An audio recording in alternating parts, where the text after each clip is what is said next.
Joe and Mika Brzezinski Scarborough, who famously warned of the growing threat of Trump's fascism, also had an interesting announcement to make. As many of you are aware, the news has been pretty bleak recently, in the past 200-300 years. Listen, but this weekend, there was one story that was so disturbing, so dark, even the news couldn't handle it. Hold on tight, folks. Comedian Jon Stewart just served up a masterclass in roasting, taking Joe Scarborough and his ever-so-serious wife Mika Brzezinski to task in a way that has the internet buzzing. Jon dared to call out the dynamic duo for their latest antics, pointing out how their behavior doesn't exactly align with their usual self-righteous preaching. It's a rare sight when someone from the same side takes a swing at their own, like spotting a unicorn in a political zoo. But then again, this is Jon Stewart we're talking about. The guy built a career on cutting through the nonsense, whether it's red, blue, or MSNBC beige. There's a lot of drama to unpack here, so get ready for a wild ride. This one's going to be a blast. Joe and Mika Brzezinski Scarborough, who famously warned of the growing threat of Trump's fascism, also had an interesting announcement to make. Last Thursday, we expressed our own concerns on this broadcast and even said we would appreciate the opportunity to speak with the president-elect himself.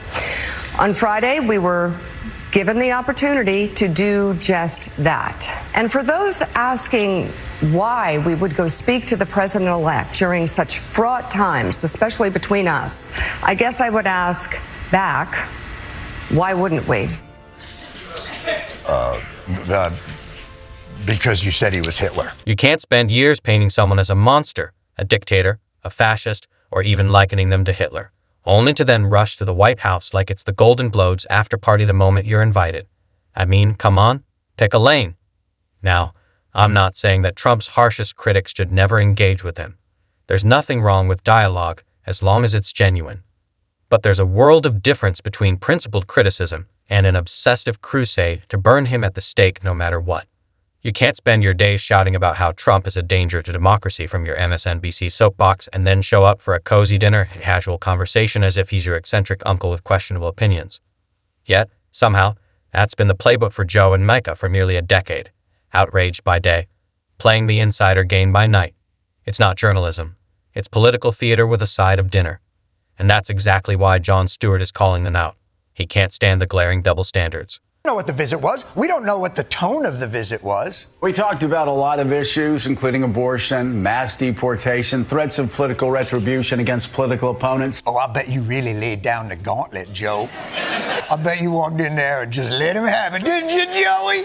Mr. President, your rhetoric is outrageous. I cannot in good conscience... Ooh, are those macaroons? The pink one is raspberry. Like Jon Stewart, I can only imagine the riveting conversation that took place when Joe and Mika Scarborough made their little White House visit. Did they boldly stare Trump down and declare, "Hey, you're a fascist"? Did they drop a Hitler between bites of filet mignon and sips of White House wine? Or were they perhaps a little too preoccupied with the plush seats and shiny decor to summon the same MSNBC bravado? Here's the thing. It's all too easy to play the resistance hero from the comfort of the studio, where the toughest challenge is wrestling with a teleprompter. But it's a whole different ballgame when you're face-to-face with the man you've spent years comparing to history's most infamous tyrants. Suddenly, that righteous fury fades, replaced by polite nods and staged photobobs. That's not journalism, that's performance art.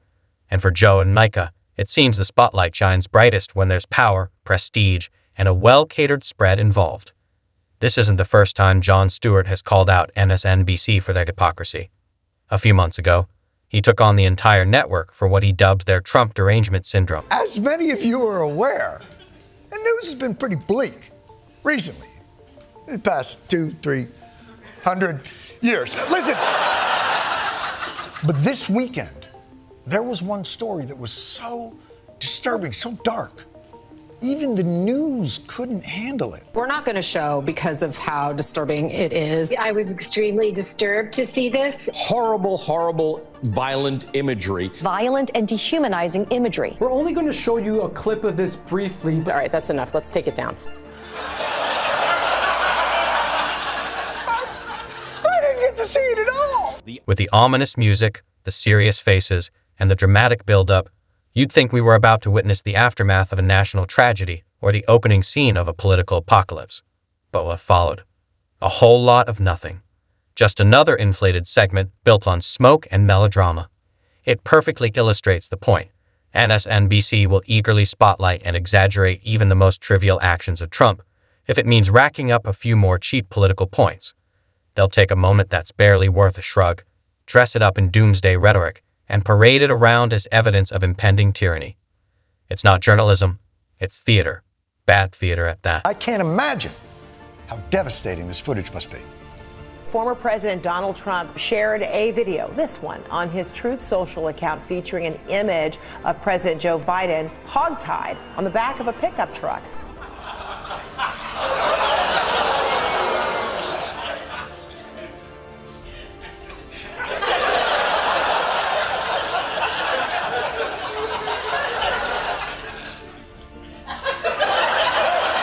And that's exactly what sets Jon Stewart off. The constant exaggeration and over-the-top sensationalism, all served with a straight face as if any of it is groundbreaking or unprecedented. The media clutches its pearls like it's witnessing the collapse of civilization, conveniently forgetting the circus they were applauding just a few years ago. Remember 2017? Comedian Kathy Griffin posed proudly with a mock-severed head of Donald Trump. It was grotesque, tasteless, and downright disturbing. But MSNBC, crickets, not a whisper of the moral outrage we're seeing now. Fast forward to today. Trump posts a satirical video with Biden allegedly hogtied to the back of a pickup truck, and suddenly it's DEF0N1. Panels are convened, the tone is apocalyptic, and anchors act like the republic is crumbling in real time. This isn't journalism. It's selective outrage on steroids.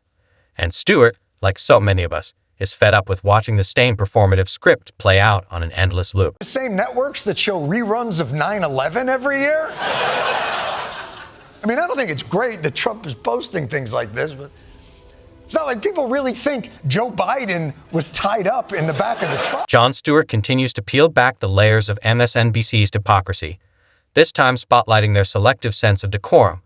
He pointed out how the network has aired countless reruns of 9/11's footage, real-time coverage of horrific accidents, natural disasters, and scenes of unimaginable tragedy, graphic content, and traumatizing imagery. Suddenly, that's fine as long as it fits the narrative or boosts the ratings. But when it comes to a Trump video that's clearly over-the-top and cartoonishly absurd, they clutch their pearls and declare it too shocking for public consumption. Really? That's where the line is drawn now? Refusing to air the clip because it might hurt sensibilities isn't a principled stance. It's performative censorship. It's MSNBC pretending to protect their viewers when, in reality, they're just protecting their own agenda. Let's face it, when real horror is convenient, they're all in. But when satire threatens their storyline, cue the blackout. Joe Scarborough's hypocrisy is so glaring that even Bill Maher has taken aim at them. There's no doubt. There's no misinformation. There's some disinformation from the left, but comparing it to what Donald Trump spews out every day, every week, comparing it to what Elon Musk is spewing out, unfortunately, on X, you sound like Brett Stevens now, with all due respect. It's a joke. That's a real-time. And you sound like him, who looks like Rachel Maddow. You understand what I'm saying? I've never argued with that. I've never argued of a false equivalency.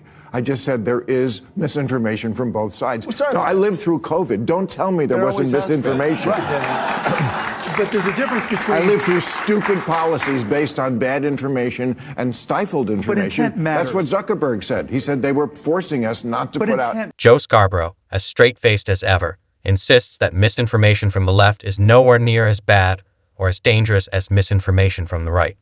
Bold claim, Joe. Laughable at best, hypocritical at worst. Let's take a quick stroll down memory lane, shall we? Remember the COVID era? From the ever-changing origin story to the wildly fluctuating data to the apocalyptic fear-mongering that dominated every news cycle, there was no shortage of falsehoods coming from the left. Faulty testing, inflated hospitalization numbers, 14 days to slow the spread, turning into indefinite lockdowns. It was a masterclass in public manipulation. And guess what? It worked. For months, 2014 study that showed that Fortune 500 companies were more likely to pick a female CEO if the company was struggling, basically setting women up for the big job, but to also fail. If they did well, fine. But if they failed, like, look, we have a female CEO while failing.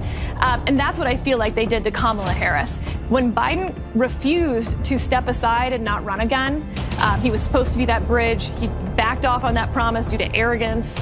And then he drops out after a catastrophic debate performance, and they set Kamala Harris up to fail. It was a 3-month campaign, and she was supposed to introduce herself to the American people. No wonder people were Googling, did Joe Biden drop out?